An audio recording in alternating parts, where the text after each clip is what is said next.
Hey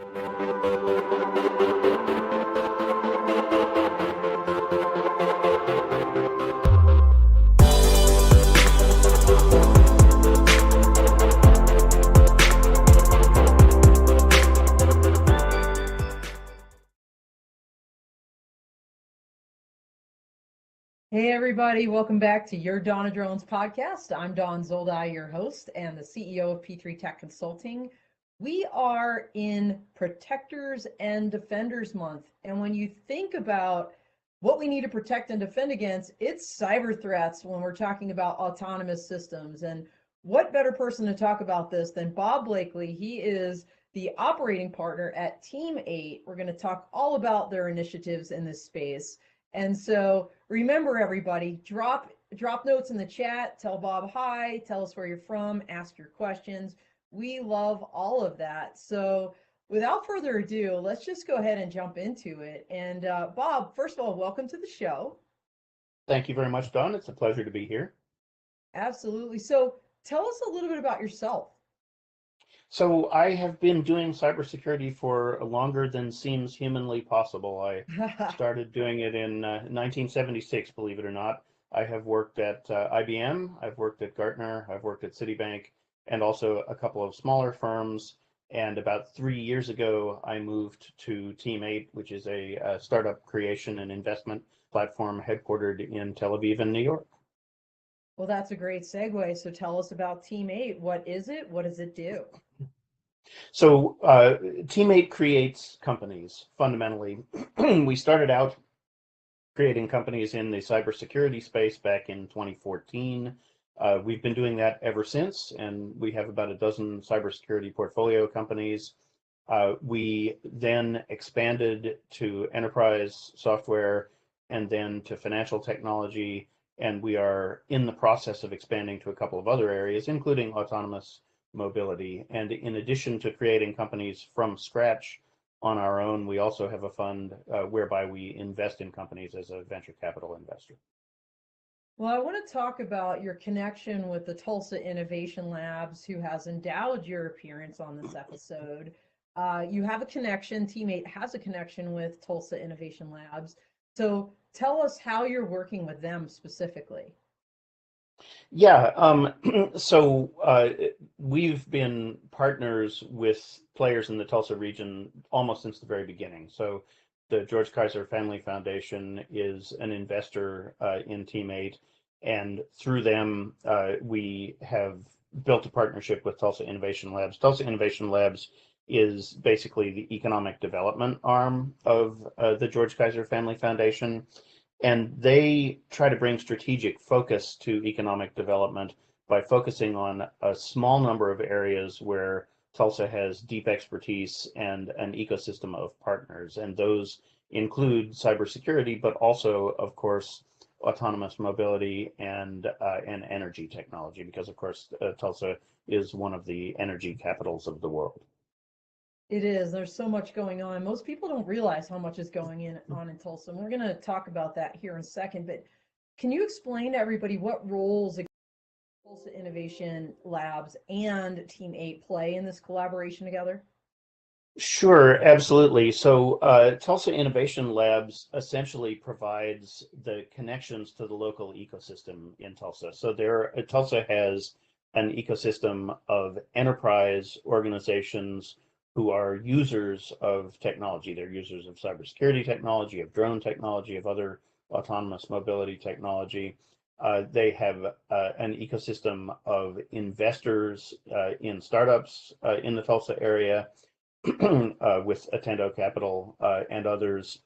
And they have an ecosystem of technical experts at the University of Tulsa, at Oklahoma State University in Tulsa, and then further afield in Northwest Arkansas and throughout the state of Oklahoma. And as part of that, they are also helping to develop new talent through university programs and through economic development programs to recruit entrepreneurs and also startup and enterprise personnel to the Tulsa area. So that's what they bring to the table. What we supply in the partnership is a set of global connections to the enterprises in our ecosystem. We're quite a global company, and also a methodology that we use to help develop new companies in a particular area of expertise. And with Tulsa Innovation Labs, we're focusing on problems at the intersection of autonomous mobility, energy, and cybersecurity. You know, Bob, so many people that follow us probably appreciate that the Mercatus Center out of George Mason University issued that report this year on states' drone readiness. And you know, in our crowd, it was kind of a little bit of an upset when Oklahoma came out #1 over North Dakota this past year. And you know, I think so many people realize what the incredible Choctaw Nation of Oklahoma is doing there. You know, huge fan, love those guys. But you know, most people don't realize what's going on up in Tulsa. And so I love the fact that you're here to tell us about this and how Team8 is playing such a role. And there's a huge autonomy and cybersecurity focus in that area. So let's get back to Team8 for a second and tell us, you know, on your website, you talk about you have put together basically like a village, a network of these kind of cybersecurity related companies. Can you elaborate a little bit about what we're talking about here and what you're bringing kind of to the Tulsa area vis-a-vis your own network? Yeah, absolutely. So when we talk about our village, we are talking about both a collection of companies and a collection of people. So we curate a set of conferences and a set of online interactions for about 350 chief information security officers of global enterprises. And these are enterprises in a cross-section of the entire Global 2000. So there are transportation companies, there are banks, there are insurers, there are consumer packaged goods companies, there are telecommunications providers, there are luxury goods providers, food and beverage companies, law firms, and so on. And these are in some cases our investors. They are in some cases our partners in the development of new startups, and they are in some cases customers or prospective customers who come to us with an idea for a piece of security functionality or other enterprise technology functionality that they see as missing in the ecosystem and that they would like us to apply our expertise to building. But more than that, the village is a community where peers, CISOs, and other executives from member organizations can interact with one another under Chatham House rule with people that they see repeatedly and come to trust. So we're talking companies from 20 different countries, if I recall correctly. Very big names that people would recognize, like Microsoft and AT&T and Cisco and even Walmart. But it's not just all of these big folks, like you said. It's so many other individuals as well as companies can plug in. So how do people and companies plug into the village if they want to become a part of it? So we're always looking for new members to join the village, and this will usually start out with an outreach either from us to a chief information security officer of a company that we have identified that isn't currently in the village, or outreach to us from somebody who has heard from a colleague about one of our events or has a topic that they would like to discuss to us. And usually what we'll do is we'll start out by inviting them to one of our events, either our in-person summits, which we hold annually in Tel Aviv and have just started holding in New York, or one of our online what we call Village Huddle events, which are shorter and more focused event for a single topic. And then normally the relationship will progress from there after people get an opportunity to experience the interactions in the village and the kind of content that we're able to bring to people. So you kind of alluded to this, but just to be more specific, so what do they do when they become a part of it? So one of the main things that we try to do with the village, I'm sure a lot of people in your audience have been to big cybersecurity conferences like RSA and other events. And there are a lot of great things about those events, CyberTech, Cyber Week, RSA, et cetera. You get to meet with lots of people. There are, vendor presentations about what's new.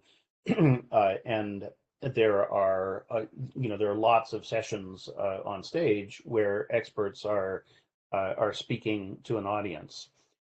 But the almost universal experience of those events is that everybody comes back from them and gets asked, well, what was the most valuable part of that event? And the answer that people always give is, oh, the hallway conversations were the most valuable part, right? For sure. And so what we try to do is with the village is we try to make our events a conversation between the villagers, right? We convene the event and we do curate content from outside experts, which we try very hard to make sure is not salesy content, right? It is thought leadership and current events content from real experts in the field. But more than anything else, what we're really trying to do is we're trying to find out what is top of mind for the members of the village, who in the ecosystem has had experience dealing with a problem, who might be able to help their peers understand what works and what doesn't work in terms of dealing with it, and just give people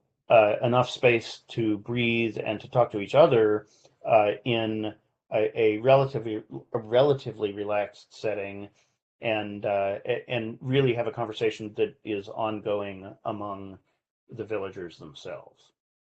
Well, that's really also a great jumping off point to talk a little bit about, the problem statement, if you will, because, like you said, Bob, there are other groups that are doing conferences, they're doing summits on cybersecurity. So why did you create, why was Team8 created? In other words, what problem or problems were you trying to solve in its creation? So we had, I think, two fundamental objectives. The first is, if you look at a traditional venture capital firm, you'll find that there is a relatively high failure rate for investments. And by failure, I don't mean that something gets written down to zero. I mean, something, it has an exit as an acqui-hire or has an exit as a feature of a larger product set. And, that's fine. That contributes technology or expertise to the industry. But what investors are really looking for is more ambitious goals, right? They're looking for companies that end up going public or that end up being acquired and made into a first line product for a major vendor. And the reason that they're looking for those things is because that is an indicator that a really significant problem in the market has been addressed. And so, number one, we are looking for a company creation methodology that has a higher success rate, right? That generates more of those companies that have really significant market impacting outcomes. And when I say market impacting, I don't just mean dollars. I mean, and this is the second thing that we're really trying to do. We're trying to solve harder problems, and it's obviously it's harder to solve harder problems. That's what makes them harder, right? Right. If they were easy, they would already have been solved by somebody. And but the barrier to solving a hard problem is usually not that there is some piece of technical invention missing, right? The barrier to solving a hard problem is usually that there are uh, organizational dynamics, or there are regulatory dynamics, or at some level there is a misunderstanding or an imperfect understanding of the business context and what makes a solution succeed. So I worked for many years, for example, in identity. I was the head of the identity and privacy service at Gartner for a number of years. And identity solutions are extraordinarily difficult, not because the technology is complicated, but because identities are, describe humans, and humans are very complicated. And the sorts of, things that are involved in the life cycle of managing an identity are just infinitely varied and weird.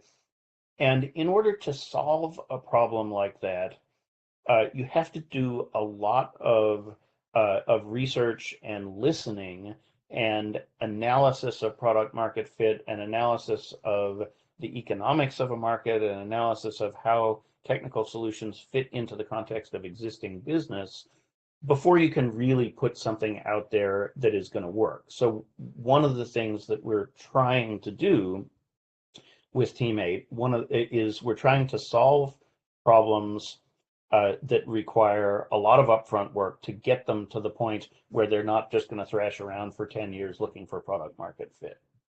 Well, I mean, you mentioned the word identity. Just that word alone raises all kinds of legal implications, in the US at the federal and state level, and even corporately from a policy standpoint. So, managing that data, protecting that data when it gets inadvertently or nefariously released, how do you address that data? And all the regulatory kind of, as you said, I think thrash that kind of goes around that. I mean, that's a significant problem. So what problems then, is Team8 and Tulsa Innovations working on now? In other words, as you look around, the autonomous market or beyond, and you're thinking cybersecurity, what would you say are some of the toughest issues that still need to be resolved? I can think of some, but I want to hear what you think.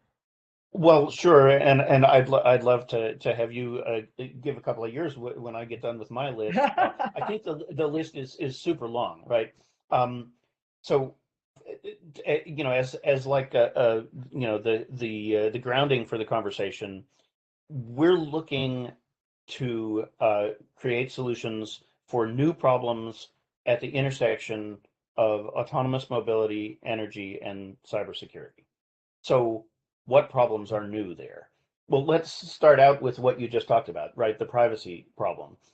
One of the things that people really want to do is, with autonomous mobility and drones in particular, is they want to be able to deliver things, do last mile delivery of things to people's homes. And Yes. one of the use cases that they talk about most frequently is delivery of pharmaceutical prescriptions to people's homes, right? True, true. And so if you think about the implications of that, so first, there's probably a package with a label on it, right? And what does the label say? Does it say, 1,000 tablets of Viagra for Bob, right? What happens if you drop that in the neighbor's yard and they Oh, read the good label, right? Lord. Right, so a very, very exciting privacy issue. How do you label things that are delivered without the supervision of a human, right? But beyond that, the data network that carries the prescription fulfillment request and then the address of the human and the description of the payload, that doesn't, the data connection itself has a bunch of private information in it, and the protection of that information becomes a very interesting problem, particularly, for example, if you've got a drone from pharmacy A operating in an air corridor that is, that's managed by company B, and, on and on and on and on. So privacy problems, the flow of private data across the networks that manage autonomous mobility systems is a very interesting question.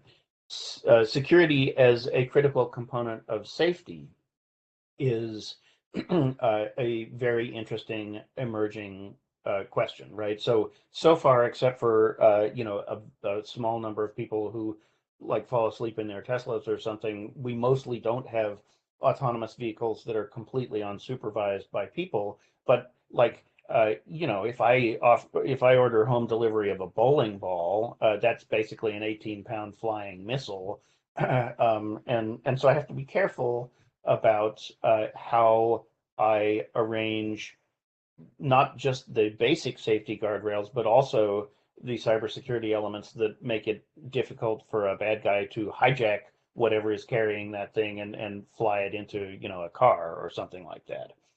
Uh, there are issues of sharing a control plane, right? So if I have a corridor that runs down my street for drone delivery traffic, there are going to be a bunch of different companies whose devices are navigating that corridor. There probably aren't going to be a million different control planes. There's probably going to be one, sort of corridor traffic controller, and how the various constituent organizations manage access to and commands in that shared control plane is a very interesting issue.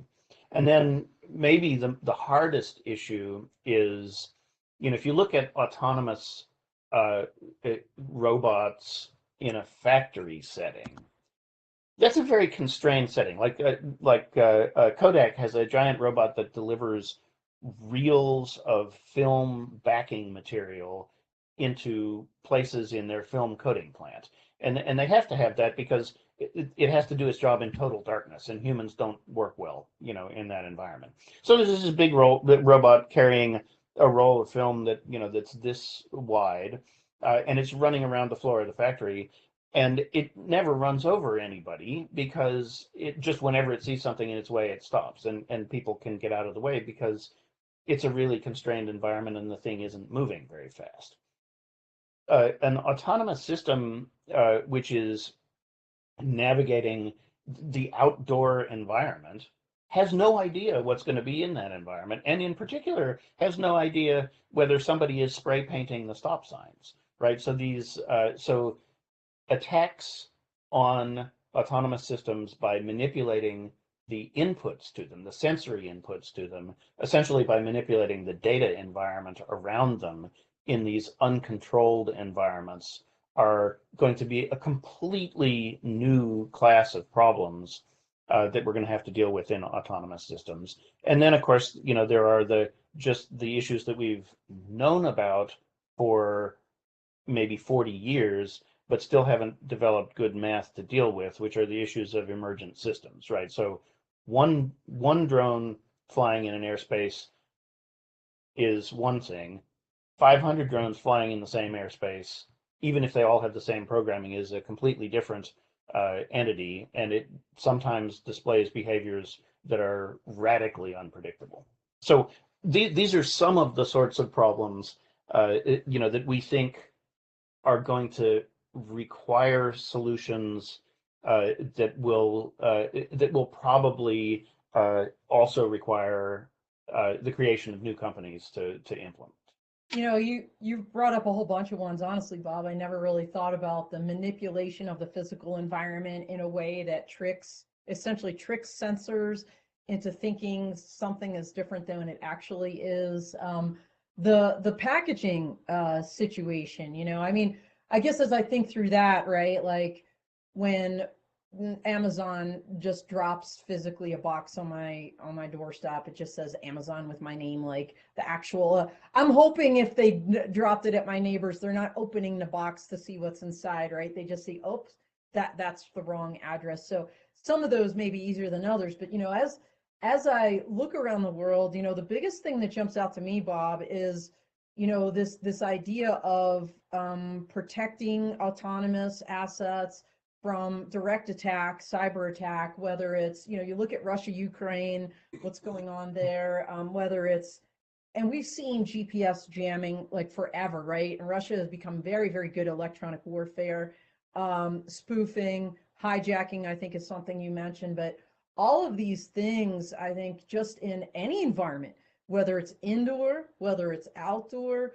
the resiliency and protection of those networks, especially for autonomous vehicles, it is very critical. And like you, Bob, I agree. There's frankly not a ton of companies out there that are kind of making this their bread and butter. I can honestly think of one offhand, and we can talk offline. I'm not going to give them a pitch here, but so let's talk about then the inspiration for Team8 to partner up with Tulsa Innovation Labs, because like you said, you're already doing summits in New York. You're out of Tel Aviv originally, and that's frankly a tough neighborhood when you think about cybersecurity and some of the folks looking to hack into systems around there. Why Tulsa? Why this partnership? So it's interesting. So we have, in some sense, been partners with TIL since before they existed. As I mentioned earlier, I think the George Kaiser Family Foundation has been an investor in Team8.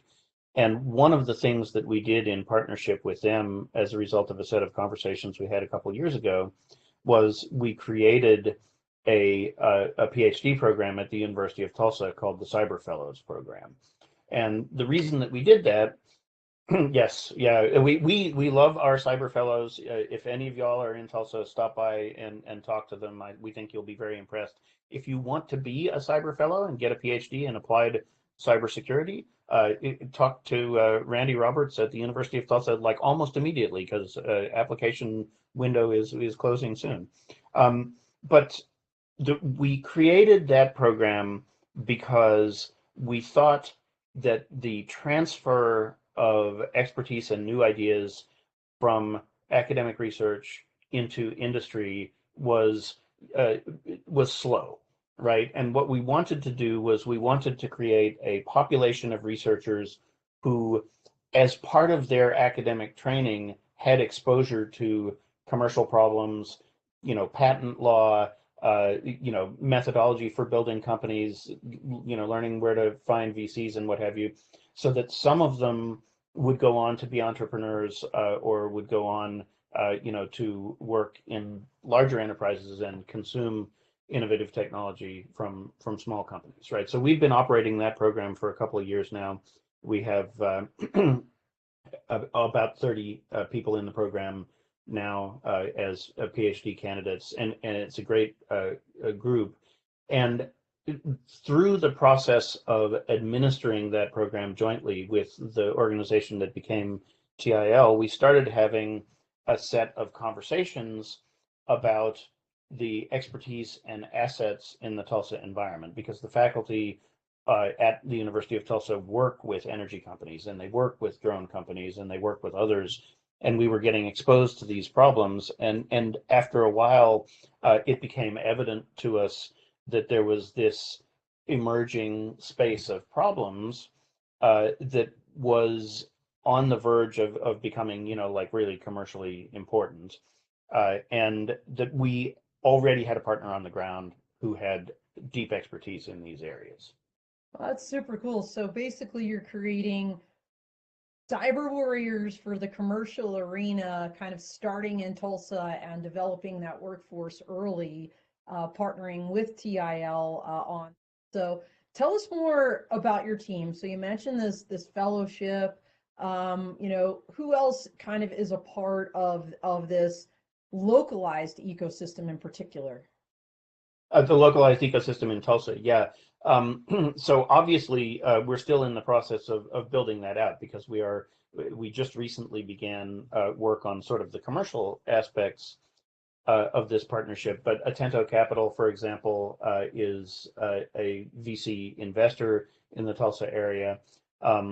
We have so the folks we've been talking to include the autonomous mobility team at Oklahoma State in Tulsa, also to Tyrance Billingsley and his crew at Black Tech Street, which is an organization which is recruiting talent out of the Black community in Tulsa and getting them into the technology ecosystem, and specifically into the cybersecurity ecosystem. And then a variety of enterprise organizations in energy, in mobility, and also, I think importantly, in transportation and logistics. So a lot of people, I think, probably don't know how big a transportation and logistics hub the 412 corridor between Tulsa and Northwest Arkansas is. I was actually, frankly, shocked. So I knew that Interstate 35, which is the busiest interstate highway for commercial trucking in the United States, runs close to Tulsa. It runs through my hometown of Austin. Um, but I didn't know that there is a deep water port in Tulsa, which seems bizarre. But if you go up the Mississippi and then turn left and go onto the Arkansas River, you can get to the port of Catoosa, which is in Tulsa. The biggest aircraft maintenance facility for commercial aircraft in the country, maybe in the world, is in Tulsa, the American Airlines maintenance hub. And the biggest military maintenance hub is also at a base just outside of Tulsa. And some of the biggest logistics companies in the world are in Northwest Arkansas, so J.B. Hunt and other companies. So and then of course there are enterprise customers who use these services and who are developing autonomous mobility solutions, like Walmart, for example. So there's a lot of this ecosystem on the ground just right in the local area in Tulsa. Well, I'm going to revise my earlier statement. You're creating a cyber warrior, diverse cyber warrior workforce for the commercial ecosystem, which I think is phenomenal. And I agree, Bob. It wasn't until I started working with Tulsa Innovation Labs a little bit and learning more about the area where they dwell, how it's almost like a multi-domain mecca, where you can have so many different kind of testing and evaluation opportunities. But let's talk about what's new, because you all are launching this thing called the Foundry, and I want to make sure that people walk away understanding what this Foundry is going to be. So tell us all about it. Yeah, so the Foundry model is basically Team8's existing model. So when we start to work in a particular topic area, what we usually do is we create essentially an investment thesis, like a regular venture capital firm would, in order to focus our company creation activities. And then what we set about doing is building a set of LPs, limited partners, who are investors, and a set of customer organizations who have needs for technology that doesn't exist yet in that particular area. And we bring that community together, and that's how we create the village around the particular area of expertise. And we then start a process of ideation and de-risking and company creation via recruitment of founders. And that whole process is the Foundry process, right? So that is, and by Foundry, a physical foundry is a place that fabricates typically metal objects, right? It just you put scrap metal in one end and you get engine blocks out the other end, right? So the idea that the Team8 Foundry model, the idea is that we have a process for creating companies from scratch based on ideation with partners who will become customers and some of whom will be investors. And all of that is focused on a particular thesis around what needs to get built in the market, and then a sequence of actions that we take to ensure that there is a viable market for a company, that there is a feasible technical solution, that the players in the market, the people who are going to become customers, can afford to implement the solution, and that it works in their environment. And then finally, that as companies begin building things, that there is product market fit. So when we talk about a foundry, that's what we're talking about. That whole ecosystem of investors, partners, potential customers, founders, and the set of processes that holds the system together in order to produce companies that will bring something which is highly impactful to the market. And so what we discovered through our conversations with TIL is that there's an emerging market opportunity at the intersection of cybersecurity, autonomous mobility, and energy, and that it makes sense to start creating companies at that intersection, and that the both the talent base and the existing expertise and testing facilities and customer set are centered around the 412 corridor, Tulsa and Northwest Arkansas. So it's so, as I listen to you, Bob, it's almost like a three-legged stool, right? You've got your investors, you've got your kind of end users, and then you've got your founders or entrepreneurs, that you're bringing all together in this Tulsa area. So is the foundry then going to be is it going to be a physical location where folks can, almost like you said, the steel foundry, kind of put the ideas through and come out with something really awesome on the back end? So, so in terms of it being a physical location, so the foundry will have a staff, right? Because you have to operate every business, and so for example, our existing foundries, the staff is in Tel Aviv primarily, but also in an office in New York.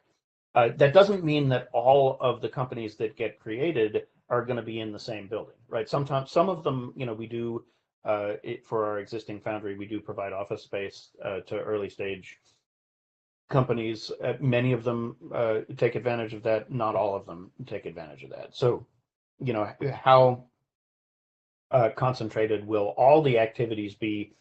You sort of don't know that until you actually start to build individual organizations. But the foundry will have a physical existence on the ground in Tulsa. Yeah. And so let's talk about what's next then. So you've come up with this idea with Tulsa Innovation Lab. Been doing this for a while.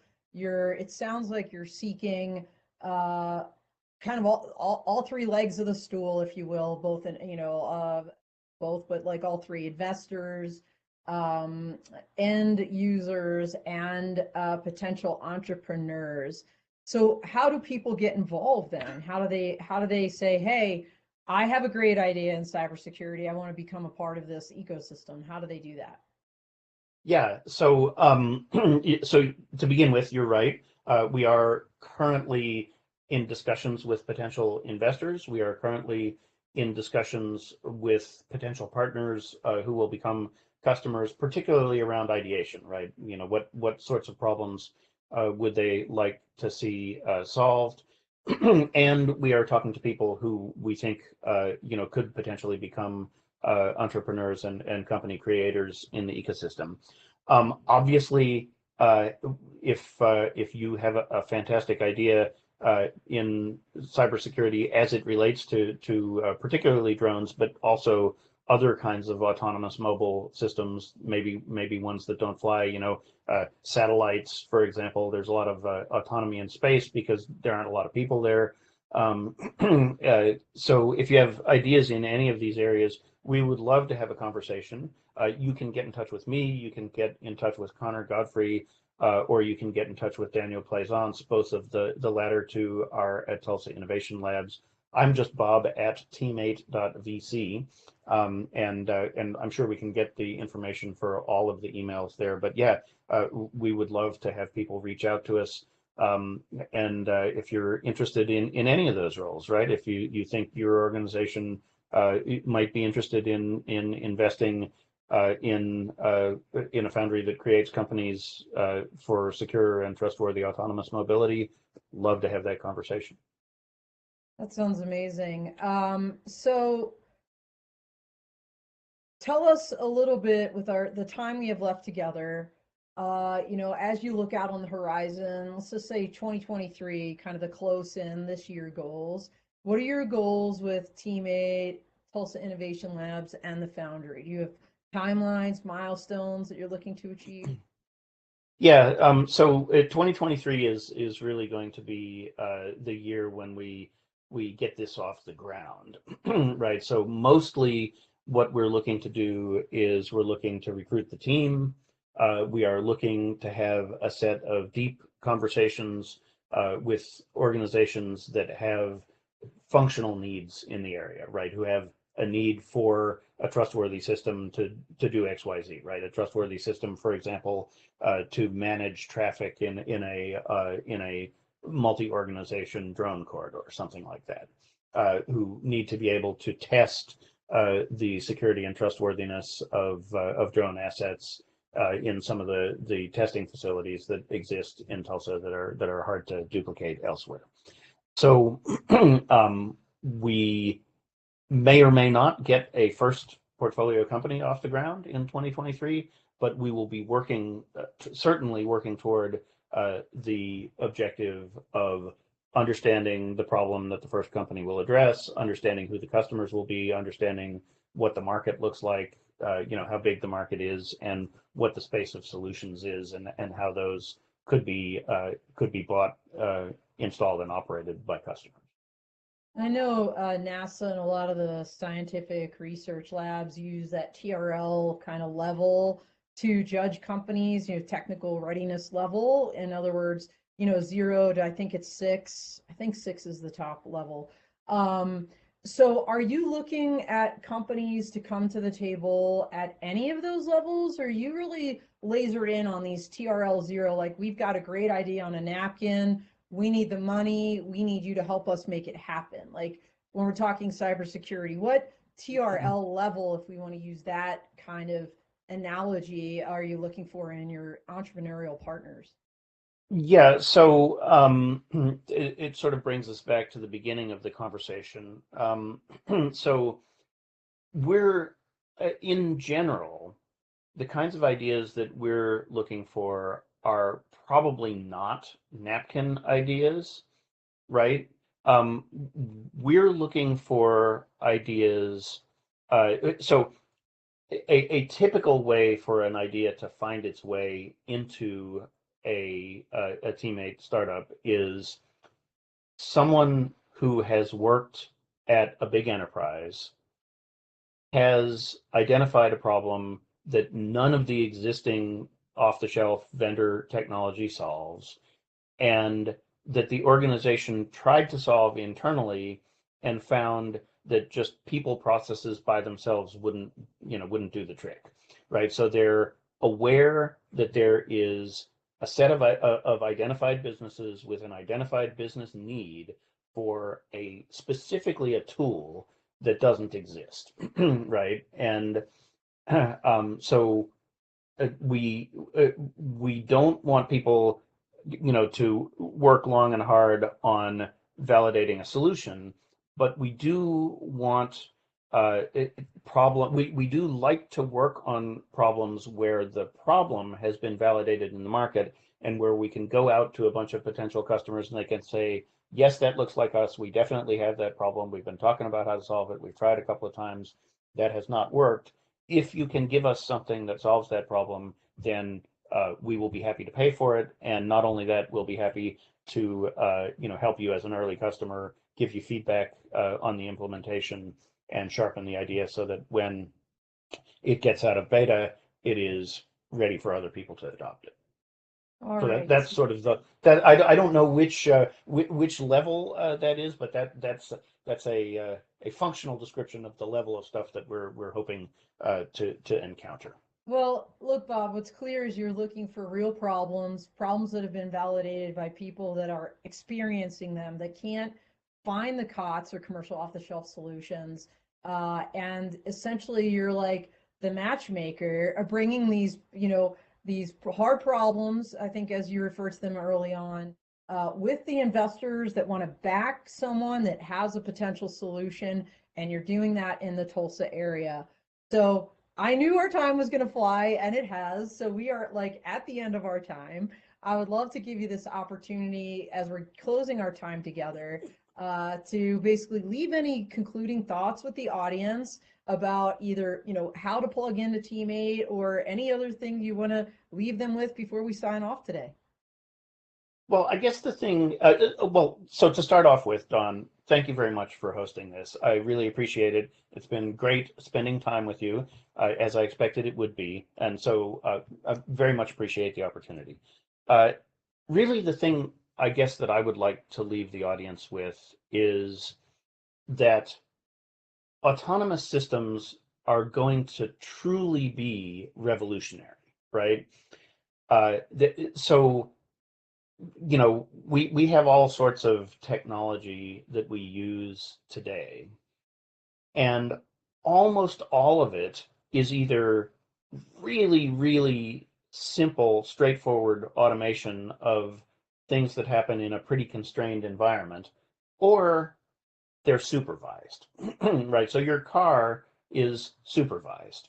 A 787, flying across the Atlantic is supervised. Infinitely chaotic real world, according to a set of finite instructions, and they have to get stuff right. This is not something that we've really done before, with the exception of deep space probes, right? So now we are going to try to solve a problem as hard as automating a deep space probe, except we're going to build 1 billion of them and we're going to release them into the streets of your city. Okay, so or into the airspace around your or city. into the airspace, yeah, right. It's all over the place. So it's a little frightening, but also it's an amazingly exciting opportunity, right?